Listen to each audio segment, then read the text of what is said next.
Hello, and welcome to the cottage at Woodland Corners. Today I want to tell the story of my camping weekend at River Forest Haven, a privately owned campsite less than an hour southeast of Austin. I love the cottage so much that I rarely leave it unless I have a reason to do so. I've worked to make it the place I love the most, and it takes a lot to get me out. But I also do like occasionally to socialize, and some things I like to do aren't safe to do alone. I grew up in Florida where swimming with a buddy is taught to children as basic water safety, and since then I've extended that to hiking and camping. It's not that I never break that rule, but when I do, I'm always mindful that if something were to go wrong, I might be in real trouble. Having a buddy doesn't eliminate risk, but it cuts down on certain levels of it. So I want to be clear that I understand the romantic idea of going into the outdoors on your own, but I also understand it incurs more risk and should be done in as much of an informed way as possible. I have been both tent camping and cabin camping before, and I enjoy getting into the outdoors. When I was married, I had a partner on tap to do those things with, but these days I've lost touch with myself in this area because I don't know a lot of people who like to camp. So I joined some meetups for things like hiking and camping, and recently we did a weekend trip to River Forest Haven. The images looked nice enough, very scenic.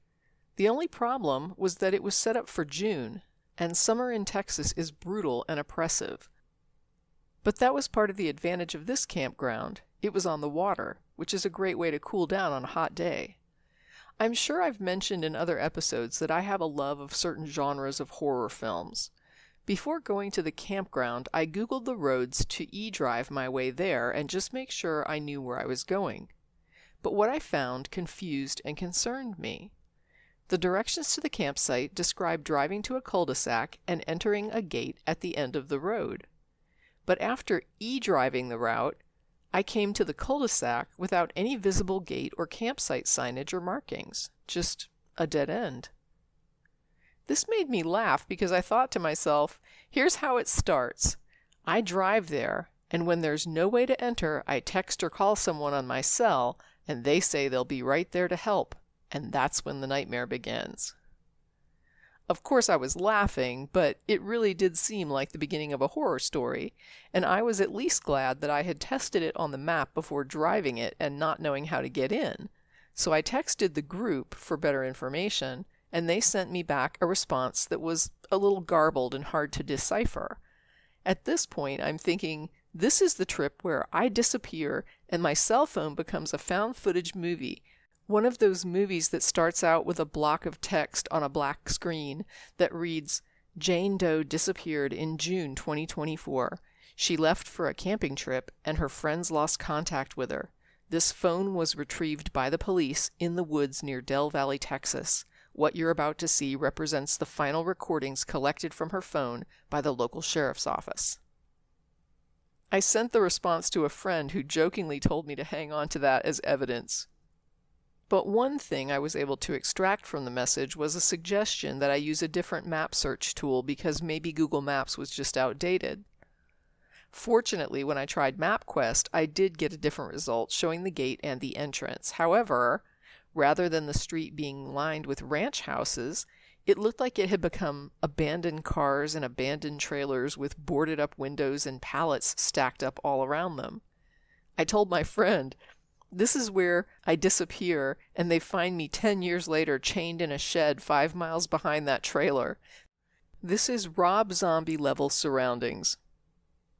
But to get serious for a moment, many years ago, before colonizers got to the Americas, this area was inhabited by a tribe called the Tonkawa, and a branch of the Apache Nation. The translation of Tonkawa is people of the wolf, and I think it says a lot that I'd be very surprised to see a live wolf roaming in this area today. I found a link to an official site for the Tonkawa, and I'm including it in the description for further reading if anyone would like to learn more about the history of this area.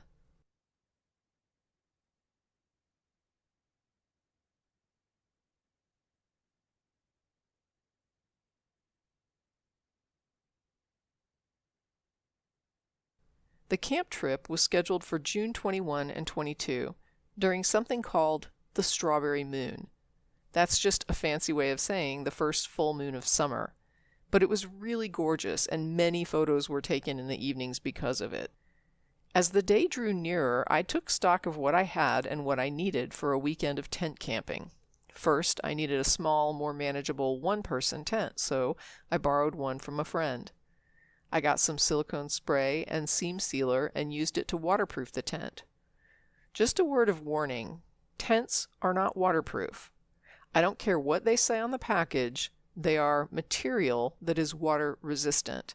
They may repel water pretty well the first year of use, but leaking happens. If you want to waterproof it, you need to get waterproofing spray and seam sealant and apply both of those to your tent, at least every season or so. Also, a good idea to spray the tent with water after it's cured to ensure that it's not actually leaking. I also picked up a small 8x10 tarp to use as a tent pad because you don't want to lay a tent directly on the ground since it increases the risk of punctures, which will really ensure you get flooded out if it rains when you're camping. I was assigned to the group at Site 6, as you can see from this close-up, right on the riverfront. And I was so looking forward to that. I also saw that they had a nice shower set up and toilets which were portable but did the job and were kept as clean as you could expect with hand sanitizer available outside. I began collecting supplies and gear into the guest room. I wasn't going to bother with a cooler full of ice since it was just 2 nights, so I got myself some coffee drinks and dried snacks, fruits, nuts, jerky, chips, breakfast bars, things like that. I also brought extra firewood and a small cauldron to boil water in to make ramen noodles. However, I never needed them because everyone else brought loads of food. I did actually end up bringing a pack of hot dogs to add to someone else's cooler who said they had room, but again, we had loads of food left over after we left. On the day of, I loaded up my little car and hit the road. There was a forecast of possible rain that weekend. But as I drove out toward Bastrop, the sky was looking cloudy and beautiful, and the country highway was a nice change from the hustle and bustle of Austin. As I got up to the camp entrance, the roads became even more remote. I even missed the turn at first and had to go back. And once in the campground itself, it was a bit of a bumpy ride, with my sedan barely able to navigate the rocky dirt roads and ups and downs without bottoming out a few times. Best to just take it slowly and do the best you can. I saw some complaints online about sites not being well marked, but I was able to follow the signage and find Site 6 pretty easily. The grounds themselves are shaped into a loop, so it's hard to lose your way. You can see from the footage I took of the drive to the site that the roads are quite narrow, and in some areas I'm not sure what the plan would be if 2 cars were coming from opposite directions, since there isn't always an area on the side suitable for moving over. But I guess someone could just back up until they found some extra room. The roads also did show a tendency to get pretty muddied up in some of the low-lying dips and areas.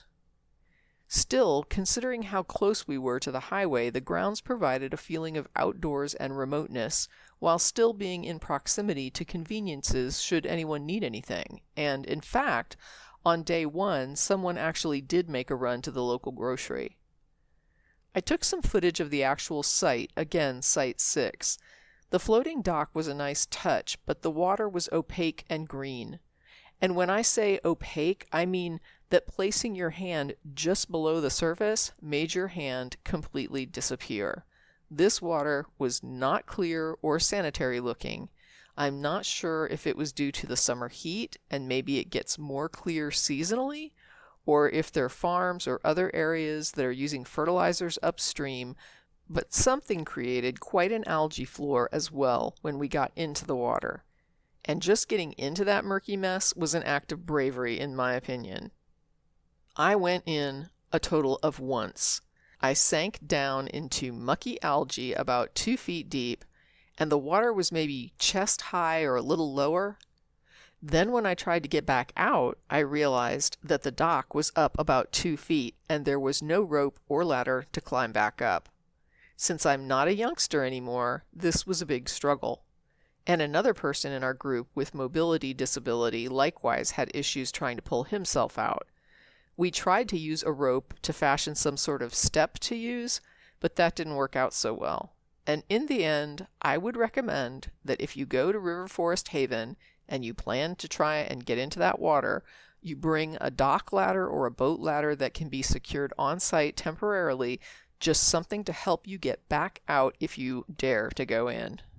We had planned to do some tubing, and I even bought a tube for it, but after a few experiences, the group decided this wasn't in the cards. The water, at least in this Texas summer heat, just was not looking very inviting at all.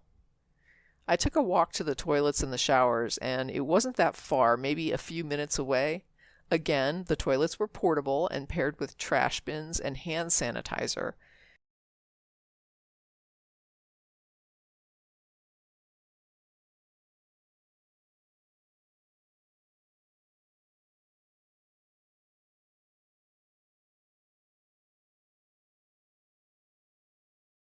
There was also a potable water faucet where you could access extra water if you needed, and I personally thought the showers were pretty cool.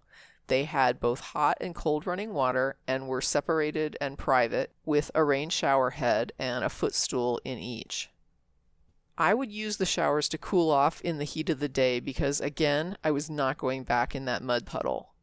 I did have fun just looking up at the clouds and listening to the birds and watching the breeze up in the trees, just laying on the dock. The first night, we could hear a drum circle way off in the distance.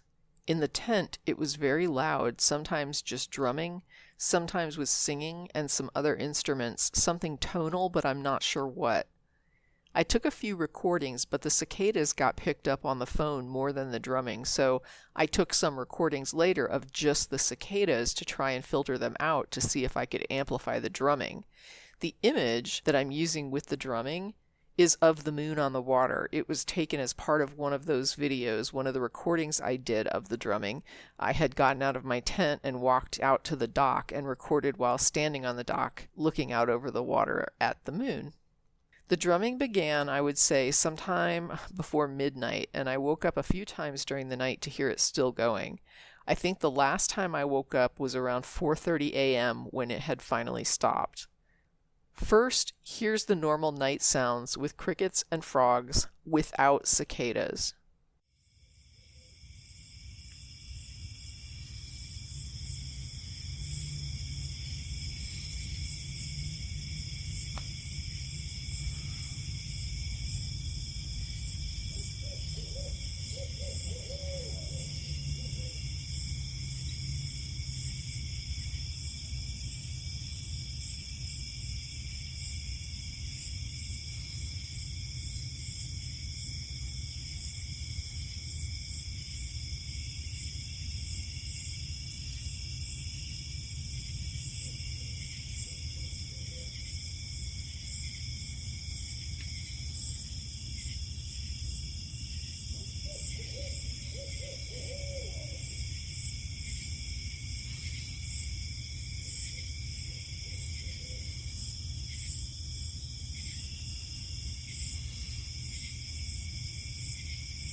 Next, this is a recording when the cicadas were singing along with everything else.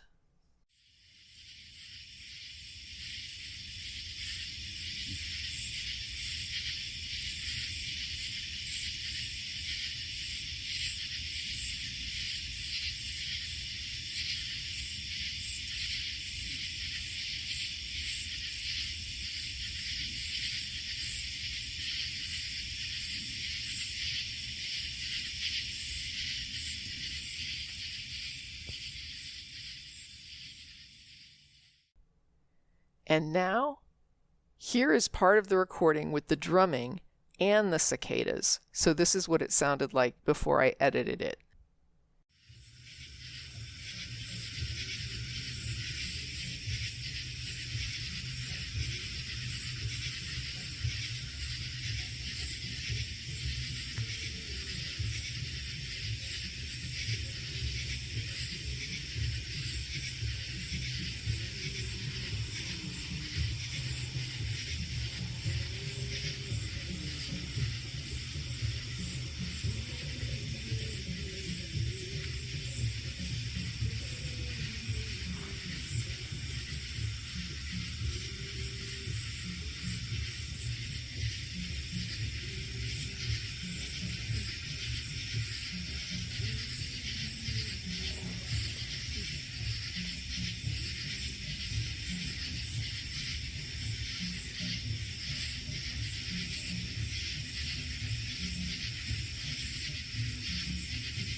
And finally, here is the drumming after I tried to reduce the cicada noise. It created a more mechanical sound to some of the smaller, less bass drums, but I'll let you decide if you think the drumming and singing is any easier to hear in this edited version.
This photo made me laugh. I was trying to get some night pictures of the strawberry moon with my Android over the water, and the flash went off, so this actually didn't work out quite how I wanted and came out very blurry, but I found it kind of funny, so I thought I'd share it. Other people also took some photos of the group. One of the folks, a guy named Chris, came and hung out at our site for the first night for barbecue. But the next morning early, people were asking where he was because his site was cleared out and no one knew he had even left. Also, he had a really nice camp chair that he left behind at our site. The meetup host took it to get in touch with him and try to return it. But in keeping with my horror movie theme, I joked that Chris was only the first and that eventually we would all begin disappearing one at a time. Adding to the humor, while we were going through the photos to choose a few for the meetup site, there was one large group photo that I said would be the image that would be used to pick each of us off, crossing off our faces as we disappeared. Someone pointed out that another person who had been there, Tony, was missing from that photo, and that pretty well cinched that if we do start disappearing, he's clearly the prime suspect. So pretty obviously we were having fun with it, but it seemed that in no time at all, it was all over and I was heading back home to Austin. The highlights of the trip, the pros I guess, are it was nice to get away and unplug. It was a good change of pace. I met some people with a common interest in camping. A few of them were like me, people who like to camp, but who don't have people to camp with. The facilities were very well maintained for what it was. It wasn't that far out of the way, so you never felt isolated to the point of vulnerability. I also forgot to mention that they have a camp store that delivers to your campsite. They brought us ice and firewood, among other things, and the firewood was really good firewood. The con was that we did this in June when it was really hot, and also that the water just wasn't what it should have been. not what's expected when you go camping at sites that advertise the water as a feature. Again, there are some places where they get more or less clear depending on what time of year it is, so I can't say everyone will have the same experience we did with the water, but during our trip, it really didn't seem sanitary to get in that water. If you have the ability, opportunity, and desire to get out and get away from it all, it doesn't mean driving to another state. Sometimes a fun camping trip can be less than an hour away, basically in your own backyard. Online, you can find camping checklists and advice articles, and even if you're not into sleeping in a tent, you can find cabin rentals or glamping opportunities, houses for rent near state parks. Even consider car camping if you have fold-down back seats. Bring a lot of water and appropriate weather clothing, and go unplug for a while. Stay safe and take a friend. And let me wish you all happy camping.